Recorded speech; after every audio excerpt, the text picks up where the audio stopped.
Bien, como mencioné la semana pasada, esta es la segunda parte de tres sermones que van al hilo.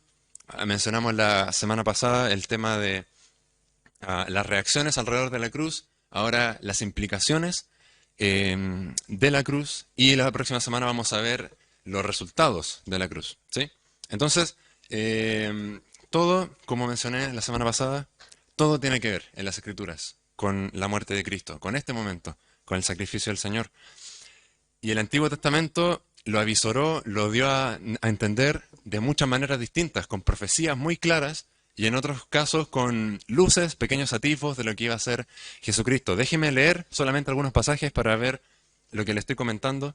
Van a ir apareciendo en la pantalla y la idea es que ustedes si quieren pueden ir anotándolos, pero no lo voy a hacer buscar todos porque sería mucho tiempo. Entonces, Génesis capítulo 3, versículo 15 es el que conocemos, que es esencial para la profecía respecto al Mesías.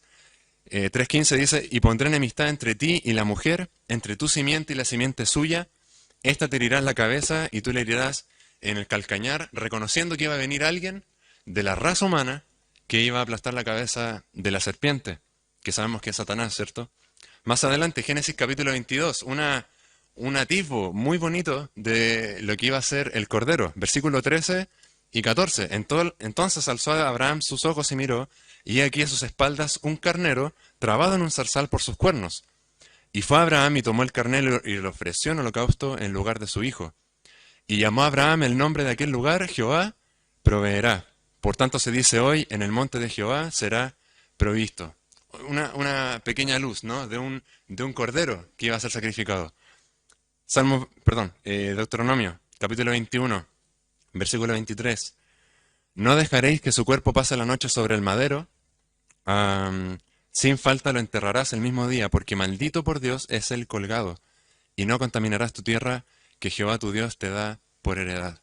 Aquel que era colgado en un madero era maldito, era maldito.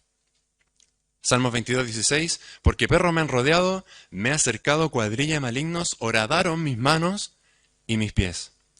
Pequeñas cosas que vamos viendo, que de a poco iba mostrando quién iba a ser este Mesías. Salmos 31:5, palabras de Jesús, luego, ¿no? En tu mano, perdón, encomiendo mi espíritu. Tú me has redimido, Jehová, Dios de verdad. Job 19:25 al 27, este pasaje es tremendo. Yo sé que mi Redentor vive y al fin se levantará sobre el polvo. Job, sin saberlo, estaba haciendo una profecía de lo que iba a ser el Mesías. Algunos no creen que tiene que ver con eso, yo creo que sí. Y después de deshecha hasta mi piel, en mi carne he de ver a Dios. Qué precioso. Al cual veré por mí mismo, y mis ojos lo verán, y no otro, aunque mi corazón desfallece dentro de mí. Daniel 9:26, una profecía clarísima acerca del Mesías.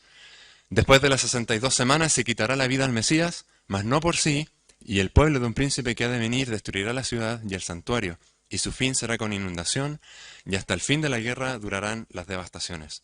El Mesías se le quitará la vida después de las 62 semanas. Isaías 53:5 hemos leído acerca de eso.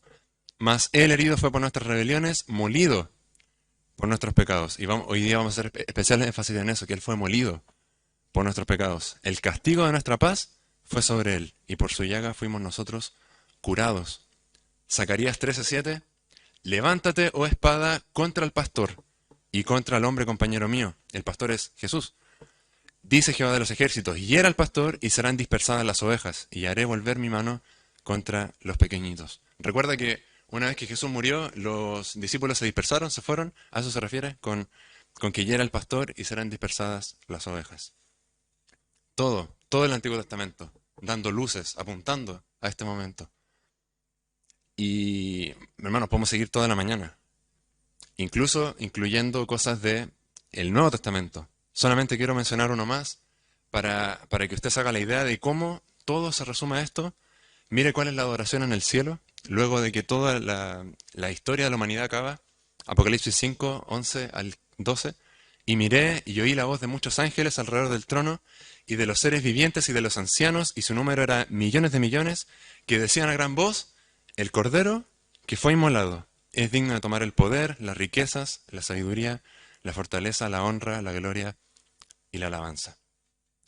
En el cielo no, y esto quiero ser súper enfático, En el cielo no se alaba a Dios por lo grande que Él es, por lo poderoso que Él es, por su santidad, de cierta forma.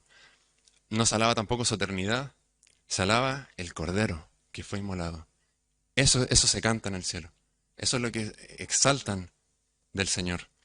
Todo, hermanos, toda la Biblia gira en torno a Mateo 27, Juan 19, etcétera. Al final es el propósito de la revelación bíblica. Literalmente es un pasaje crucial, ¿no? Por la cruz, un pasaje crucial. Mateo 27, por lo tanto, vamos a comenzar con una pequeña ilustración. El año 2018 se hizo una encuesta, se llevó a cabo una encuesta en Santiago. Y más que una encuesta fue una especie de trivia en la cual se le preguntó a muchas personas la siguiente pregunta. Supongamos que tú solicitas un crédito al banco y se te aprueba el crédito por la cantidad de dinero que tú quieras, la que tú quieras. ¿Qué harías con ese dinero? Cerca del 50% de estas personas respondieron, pagaría mis deudas, pagaría mis deudas. Pero, ojo, que es sutil, porque es un crédito. Y me llamaba la atención, ¿por qué, por qué uno pediría un crédito para pagar una deuda? Al final es como la expresión, como de vestir a un santo para... algo así. Sí. Pero al final es seguir endeudándose, ¿o no? Es decir, yo pago una deuda con dinero que no tengo. Hermanos queridos, a un nivel mucho más inalcanzable, esto es realmente absurdo lo que estoy diciendo, pero así era nuestra deuda con el pecado entre nosotros mismos. No había forma entre nosotros de pagar nuestra deuda con el pecado. Y tratar de espiritualmente pagar nuestra deuda con el pecado con buenas obras, haciendo cosas, qué sé yo, era absurdo, no tenía ningún sentido. ¿Qué necesitamos en ese sentido? Un inversionista, alguien de afuera, externo, que no tenga deuda, primero, que no tenga deuda, y que diga, bueno, yo te pago tu deuda, ¿cierto? En el sentido espiritual, si lo llevamos a ese panorama de nuevo, bueno, por eso tenía que ser Cristo, por eso tenía que ser Él. Que no tuviese deudas con el pecado, ¿cierto? Que no debiese nada a nadie, y que tuviese más encima el poder y la capacidad de pagarles a todos, a todos. Por eso era necesario que Cristo muriera. Por eso era necesario que Cristo muriera. Porque al final la paga del pecado es muerte, ¿cierto? Él era el único, porque Él tiene un valor incalculable y por eso Él podía y quiso entregarse.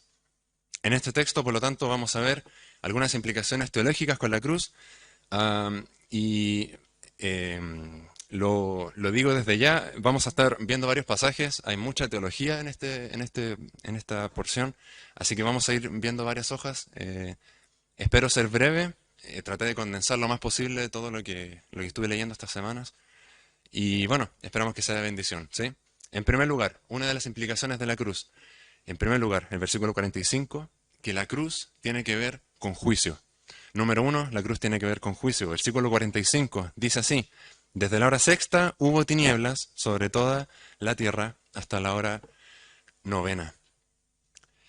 Si nos ponemos a pensar, queridos hermanos, eh, la narrativa bíblica siempre, lo que decía anteriormente, siempre tiene que ver con qué hacemos con el pecado, ¿cierto? ¿Cómo salimos de esto? ¿Cómo salimos del tema del pecado? ¿Cómo lo solucionamos? Diciendo que es un problema, entre comillas. Y mucha gente podría pensar, bueno, lo que yo también he pensado, ¿no? Como, bueno, si hay un asesino, bueno, que se muera, ¿cierto? Y así se acaba el pecado. Que se muera el asesino, que pague por lo que hizo. Pero la verdad, hermanos, es que la historia bíblica nos muestra que aunque nosotros tratemos de quitar el pecado de raíz, va a seguir saliendo el pecado, va a seguir saliendo siempre, siempre. Después de todo fue lo que pasó con el diluvio, ¿no? Es lo que muchos hubiésemos pensado. Bueno, que se extinga la raza humana, que parta de todo de cero, pero ¿qué pasa en el capítulo 8, de nuevo? Pecado, inmediatamente, al tiro. Pero ¿cómo es posible? ¿Cómo es posible? Si se extinguió la raza humana, empezamos de nuevo casi, se reseteó todo. El problema está en el corazón, ¿cierto? Y eso es lo que vino a redimir Cristo. Ese es el tema. Hubo tinieblas en la tierra. Hubo tinieblas. El tema de las tinieblas, muchas veces, por no decir siempre, en las Escrituras, está asociada con juicio, con un castigo, con algo que se está pagando, ¿sí? Recuerda una de las plagas en el Éxodo, antes de hecho, si no me equivoco, de los primogénitos, que hubo tinieblas en la tierra de Egipto por 3 meses, si no me equivoco, sí, fueron.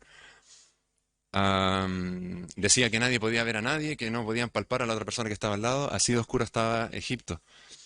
Jesús mismo se refirió al infierno, no sé si recuerdan, como las tinieblas de afuera, es decir, eso es el juicio, las tinieblas de afuera. Y sin ir más lejos, todos los profetas que hablan acerca de lo que es la gran tribulación, los últimos días, el día del juicio final, lo simplifican en palabras de el día de las tinieblas. Mire, por favor, solo un ejemplo, Sofonías. Sofonías capítulo 1. Sí, Sofonías es un profeta. Sí, poquito conocido, pero Sofonías es un profeta. Sofonías capítulo 1,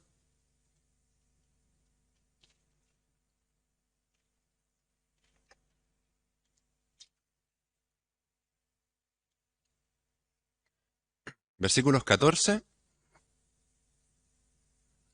y 15. Solamente un ejemplo, hay muchos, muchos relacionados con el día del juicio, sinónimo del día de tinieblas. ¿Sí?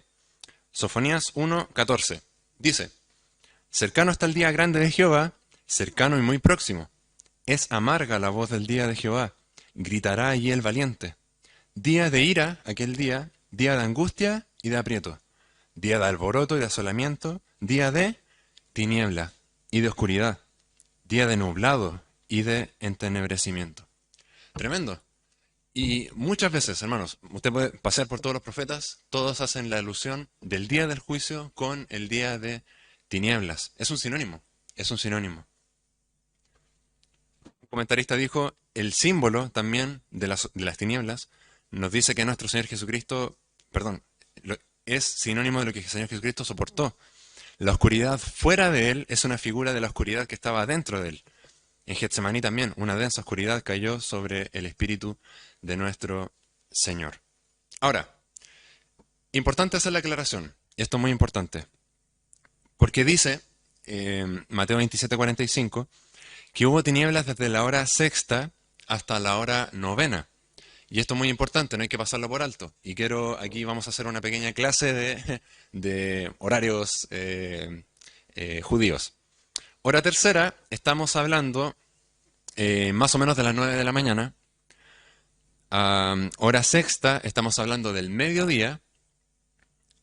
Y hora novena, estamos hablando de las 3 de la tarde. ¿Sí? Otra vez. Hora tercera, 9 de la mañana. Hora sexta, mediodía. Hora tercera. Sí, hora tercera, perdón. Perdón, hora novena. 3 de la tarde. Es que son muchos números, me confundo. 3 de la tarde. ¿Cuál es el punto de esto? Que era mediodía, cuando Jesús estaba crucificado. Él fue crucificado a las 9 de la mañana, pero las tinieblas comenzaron al mediodía. En total, Jesús estuvo en la cruz unas 6 horas, más o menos.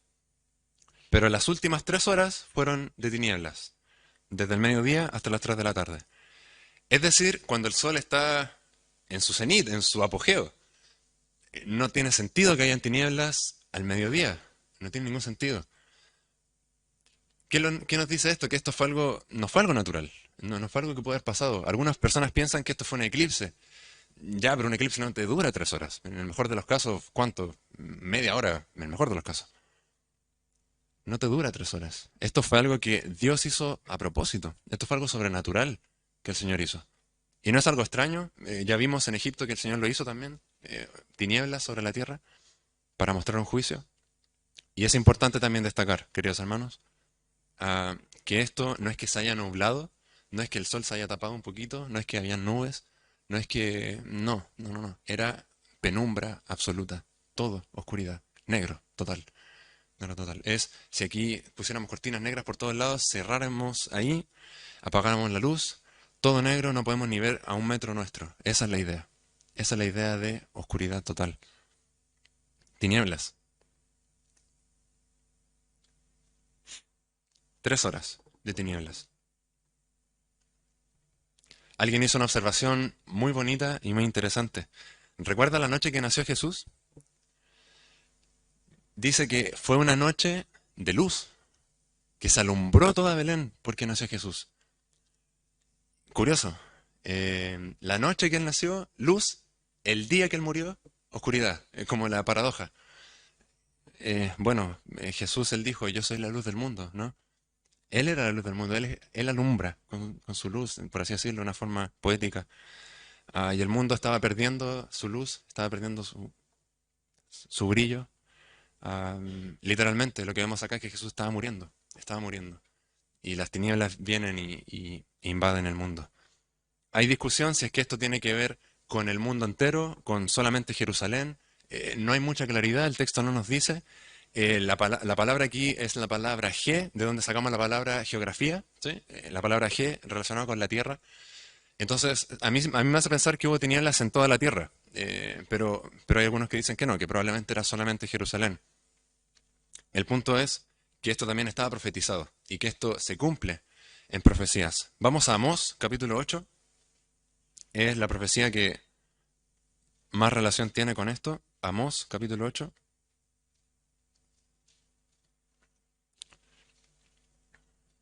Después de Joel, Amós, capítulo 8. Si le complica mucho por ser un libro muy pequeño, puede verlo en la proyección, no se preocupe. Versículos 9 y 10. Mire lo que dice el profeta Amós. Acontecerá en aquel día, versículo 9, dice Jehová el Señor, que haré que se ponga el sol a mediodía. Interesante, tremendo, ¿cierto? La exactitud de la profecía.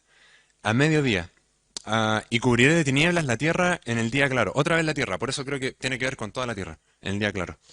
Y cambiaré vuestras fiestas en lloro, y todos vuestros cantares en lamentaciones, y haré poner cilicio sobre todo lomo, y que se rape toda cabeza, y la volveré como en llanto del unigénito, y su postrimería, perdón, como día amargo. ¿De qué fiesta está hablando? ¿Por qué pondré en lloro vuestras fiestas? Recordemos que estamos en Pascua, estamos en plena Pascua. Y el Señor dice, bueno, voy a amargar sus fiestas de Pascua por haber crucificado al Mesías. Tinieblas al mediodía en toda la tierra. Entonces, ¿qué está pasando acá? El Señor está planteando un escenario, está diciendo, mira, acá hay un juicio que va a haber, alguien va a ser condenado en estas tinieblas, esa es la idea de las tinieblas, alguien va a pagar por algo, yo voy a enjuiciar a alguien, y este es como el escenario, ¿sí? Como que se está preparando el escenario para esto. Las tinieblas, por lo tanto, vienen a marcar el final de la vida de Jesús, literalmente en nuestra oscuridad, en nuestro pecado, el que está cayendo sobre él, para que luego posteriormente nos alcance su luz, ¿cierto? Precioso, precioso. Algo interesante, no solamente nos muestra acá que Dios es un Dios que castiga el pecado, incluso sobre su propio Hijo, sino que Dios hace lo que quiere con su creación. Él pone tinieblas al mediodía, Dios es soberano, Él hace lo que quiere. Volvemos a Mateo 27.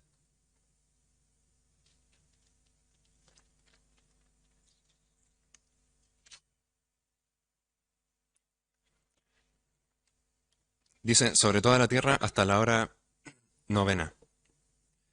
Algunos piensan, creen también, que lo que Dios quería hacer con las tinieblas, recordemos que Jesús estaba pasando mucha vergüenza, él estaba desnudo, clavado en la cruz, y algunos piensan que probablemente lo que Dios estaba queriendo hacer era cubrir un poquito la vergüenza de Jesús en ese momento.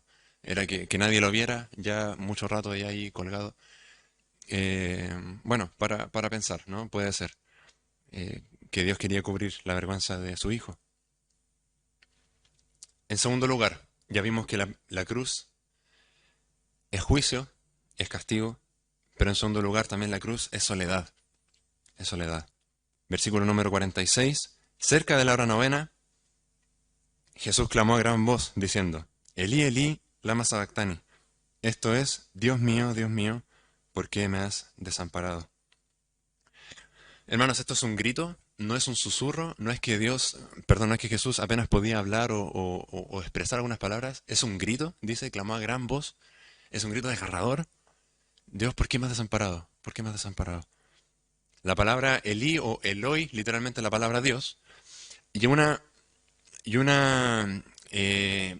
certeza acerca de esto, hermanos, que de este versículo, del desamparo de Jesús, realmente, hermanos, podríamos hablar horas de lo que está pasando acá, la profundidad teológica de lo que hay en esto, pero vamos a ser precisos en algunas cosas. Esta es la única ocasión en toda la narrativa de los evangelios que vemos que Jesús le llama a Dios Dios y no Padre. Muy interesante. Jesús siempre llama a Dios como su Padre, que es su Padre, o cuando Él ora vemos que en sus oraciones que siempre lo llama como su Padre. Pero ¿por qué ahora en la cruz le llama Dios? Es la única ocasión, es la única, que al menos tengamos registrada. ¿Por qué? La verdad, queridos hermanos, esto tiene mucho que ver con la posición que Jesús estaba tomando en la cruz. Jesús ya no estaba en la posición del Hijo de Dios, de, bueno, tú eres mi Padre, yo estoy contigo, en comunión contigo siempre.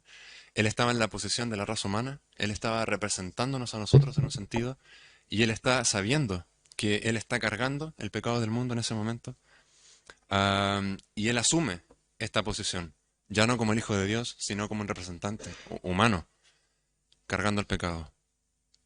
Una buena analogía para esto, para explicarlo, supongamos que usted tiene un hijo, un niño que está enfermo, un pequeño, de algo viral, que usted no, que es de muerte. Y por supuesto, cuando esto es viral, se tiene que apartar el niño, ¿cierto? Hay que dejarlo aparte en un lado. Y pensamos que ese niño quizás piensa, papá, por qué te estás yendo? ¿Por qué me dejas abandonado? ¿Por qué me dejas solo aquí? ¿Cierto? Clamando el niño, papá, te necesito, ven a buscarme. Y el papá, no puedo acercarme. No puedo, me vas a contagiar, vas a contagiar a alguien. No puedo hacerlo. Jesús está ahí, en la cruz. Papá, ¿por qué me has abandonado? Am, la separación del pecado. Ese es el tema. Habacuc 1:13, no lo busque, lo leo para usted, dice, muy limpio eres de ojos para ver el mal, ni puedes ver el agravio. ¿Por qué ves a los menospreciadores y callas cuando destruyes al impío que es más justo que él?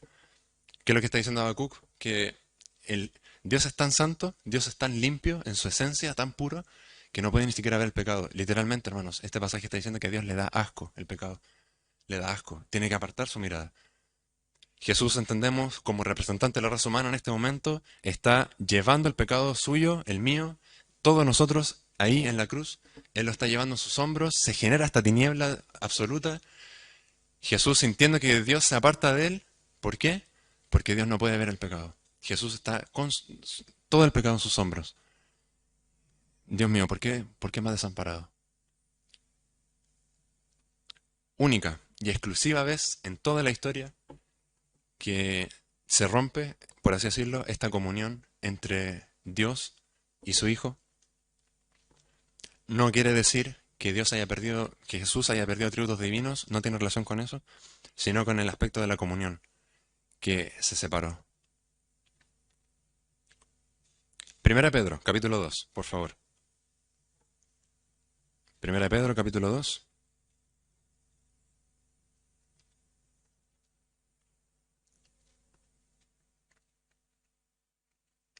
Primera carta de Pedro, capítulo 2, versículo 24. Dice, quien llevó él mismo nuestros, nuestros pecados en su cuerpo. Qué interesante esa expresión. Como que los cargó en su cuerpo, sobre el madero, para que nosotros, estando muertos a los pecados, vivamos a la justicia y por cuya herida, perdón, fuisteis sanados. Segunda Corintios capítulo 5. Segunda Corintios capítulo 5. Versículo 21, en palabras de Pablo. Esto es lo que está pasando en este momento. 5:21. Al que no conoció pecado, por nosotros lo hizo pecado, para que nosotros fuésemos hechos justicia de Dios en él. Pablo literalmente está diciendo que Jesús como que se materializó en el pecado. Es como que si él fue el pecado literalmente de nosotros ahí en la cruz. Por eso Dios no podía verlo, por eso Dios tenía que apartarse, por su santidad. ¿Recuerdan lo que leímos en Isaías, que él fue molido por nuestras transgresiones? Y de nuevo, hermanos, esto es tremendo. Jesús no clama por el dolor de los clavos, no clama por el dolor de la corona, no clama porque se le está acabando el aire, no grita porque... No, nada de eso, nada de eso. Eh, Padre, ¿por qué? ¿Por qué me estás desamparando? Por qué estoy solo? ¿Por qué estoy solo? antes de la crucifixión es interesante, no tengo el pasaje, pero Jesús le dice a sus discípulos, hay un momento en el que ustedes me van a dejar y yo voy a estar solo con mi Padre. Él dice, bueno, la realidad es que ahora realmente está solo, absolutamente solo. No hay nadie, no hay nadie. Y hermanos, en ese sentido, permítame hacer la, mm, algo gráfico en ese sentido. El pecado siempre genera separación, siempre genera soledad en ese sentido. Am, Algo que he estado estudiando estos últimos meses, yo como de manera personal, algo mío, digamos, con el Señor, he estado profundizando en el tema del pecado y cómo del pecado alcanza las diferentes áreas de la vida humana, ¿sí? Quería como indagar en eso, ver a qué niveles el pecado realmente afecta al ser humano, en el sentido quizás emocional, espiritual, sabemos que mata espiritualmente, incluso físico. Recordemos que los salmistas siempre hablan como eh, tienen dolor hasta en los huesos por el pecado. Y una de esas cosas que rescaté fue precisamente eso, que el pecado afecta también en las relaciones que uno tiene. Si yo tengo un amigo, si usted es mi amigo y yo le miento, yo traiciono su confianza, obviamente usted se va a apartar de mí, se va a alejar. Es una reacción normal. El pecado genera soledad, genera distanciamiento en casi todos los sentidos. Y Jesús es el mejor ejemplo acá. Solo en la cruz. ¿Por qué? ¿Porque él era pecador? No, porque él estaba cargando todos nuestros pecados. Y eso le hizo estar solo. Esto es lo que en teología se llama la sustitución penal, hermanos. Y esto, quiero ser súper claro con esto. Olvídese el nombre, no importa. El concepto es que Jesús está tomando el puesto de alguien más, penalmente hablando, está pagando la deuda de alguien más. Por eso es sustitución penal. Jesús en la cruz representando a la raza humana. Mire, vamos a Colosenses, capítulo 2.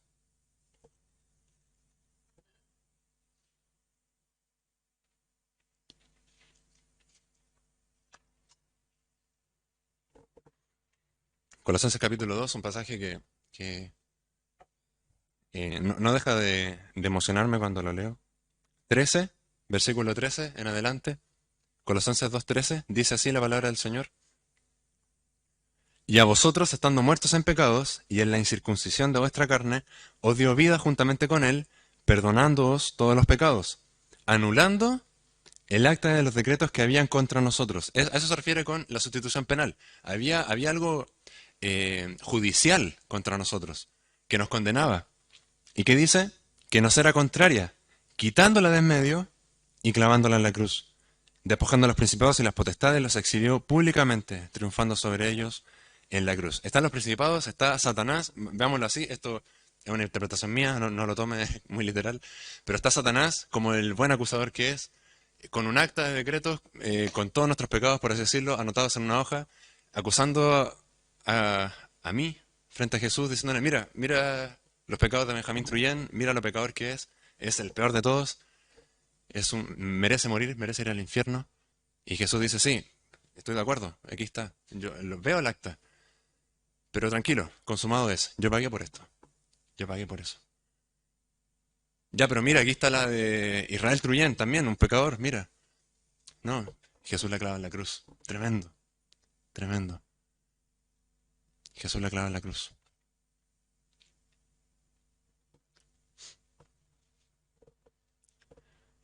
No lo busque, lo leo para usted. Salmos capítulo 22, que es un salmo esencialmente mesiánico. Eh, Salmo 22, escribe David en su angustia, él escribe, mire, versículo 1. Dios mío, ¿por qué me has desamparado? ¿Por qué estás tan lejos de mi salvación y de las palabras de mi clamor? David escribiendo esto en los Salmos, sin saber él que era una profecía de lo que Jesús posteriormente iba a decir en la cruz. Bonito. Salmo 22. Hermano, otra vez, eh, el pecado, este pecado que separó a Dios de Cristo, que separó a Jesús de Dios, ese pecado con el que luchamos día a día, ese pecado que muchas veces uno ama, que uno abraza, ¿cierto? Hermanos, el pecado no es un juego, no es un juego. Lo he dicho anteriormente, es la cita de alguien en realidad. cada vez que usted peca, está pisoteando la sangre de Jesús. Y veámoslo con esa gravedad. Es como estar chapoteando en su sangre, pensando que es algo divertido. Cuando pecamos, no, sí, no es tan grave, hermanos. Cristo murió por eso. Cristo murió por eso. Mateo 27, volvemos allá. Vimos en primer lugar que la cruz es sinónimo de juicio. Vimos el tema de las tinieblas. La cruz es sinónimo de soledad. Vimos el tema de que él estaba desamparado de su padre. Y luego tenemos algunos detalles. Por ejemplo, versículo 48. Perdón, versículo 47. Dice, algunos de los que estaban allí, probablemente los soldados romanos y había gente paseándose, al oírlo, dice, a Elías llama a este. Y al instante corriendo uno de ellos tomó una esponja y la empapó de vinagre y poniéndola en una caña le dio de beber. Probablemente este fue un soldado romano que estaba custodiando la cruz. Recordemos que todo lo que es el camino a la cruz, él iba resguardado por 4 soldados romanos y eran los mismos 4 que luego lo tenían que levantar en la cruz y luego bajarlo. Entonces estaban ahí al pie de la cruz en todo el relato. Y es interesante porque dicen a Elías llama a este. Es como, bueno, en primer lugar, no entendían el idioma que Jesús estaba hablando, eso es lo primero. No entendían qué significaba el Elí, Elí, lama sabactani. Pero lo que está pasando acá, bueno, es una burla, ¿no? ¿Qué está pasando acá? Había un mito, ¿sí? Había un mito popular entre los judíos que no sé si recuerdan quién era Elías. ¿Recuerdan quién era Elías? Un profeta, justamente. Elías fue una de las 2 personas que no murió. No murió, no vio muerte en su vida en la tierra, ¿sí? Entonces, había un mito popular en Israel que decía, cuando uno está en dificultades, cuando uno está pasándolo mal, uno puede llamar a Elías porque él está vivo, porque él no murió. Y Elías viene a socorrerte. Era un mito, no es que sea algo correcto. Y entonces los soldados están citando eso, ¿no? Creen el mito de Elías, que él va a venir a socorrerle. Y luego tenemos el relato de que uno de ellos, de los soldados, corrió a empapar una esponja con vinagre. No sabemos por qué aquí lo hace, pero el Evangelio paralelo nos dice que Jesús en un momento dijo que tuvo sed, ¿sí? De hecho, una de las 7 declaraciones de Jesús en la cruz es que tenía sed. Y probablemente esto que el soldado romano viene corriendo a buscar el vinagre tiene que ver con eso, luego de ese dicho de Jesús. Y dice que la empapó de vinagre y poniéndola en una caña le dio a beber. Lucas nos dice que Jesús no quiso beber el vinagre. Pero, ¿por qué pasó esto? ¿Por qué el soldado fue a darle vinagre? Esta mezcla, probablemente era vinagre con agua, se le daba mucho en este tiempo a la gente que, bueno, aparte de los que estaban crucificados, también era como para los trabajadores, a la gente que tenía muy pocos recursos y que, y que no tenía como para comprarse un vino o algo más, digamos, un poco más ostentoso, ¿sí? Entonces, una mezcla muy tradicional en Israel tenía que ver con vinagre con agua. Y era una forma de pasar la sed, ¿sí? De terminar con la sed. Y por eso probablemente le da esta mezcla de vinagre con agua. Pero hay un sentido aún mayor por la cual el soldado hizo esto. Y el soldado quizás no tenía idea. Vamos a Salmos, capítulo 69. Salmos, capítulo 69.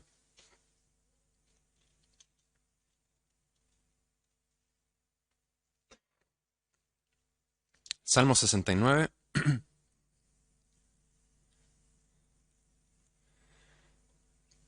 Vamos a leer del 19 en adelante. Otro salmo con referencias a la cruz. Dice así, Salmo 69, 19. Dice, tú sabes mi afrenta, mi confusión y mi oprobio. Delante de ti están todos mis adversarios. El escarnio ha quebrantado mi corazón y estoy acongojado. Esperé quien se compadeciese de mí y no lo hubo. Y consoladores y ninguno hallé. Interesante el salmista, está solo, igual que Jesús, ¿cierto? Versículo 21. Me pusieron además hiel por comida y en mi sed me dieron a beber vinagre. Súper interesante, súper interesante.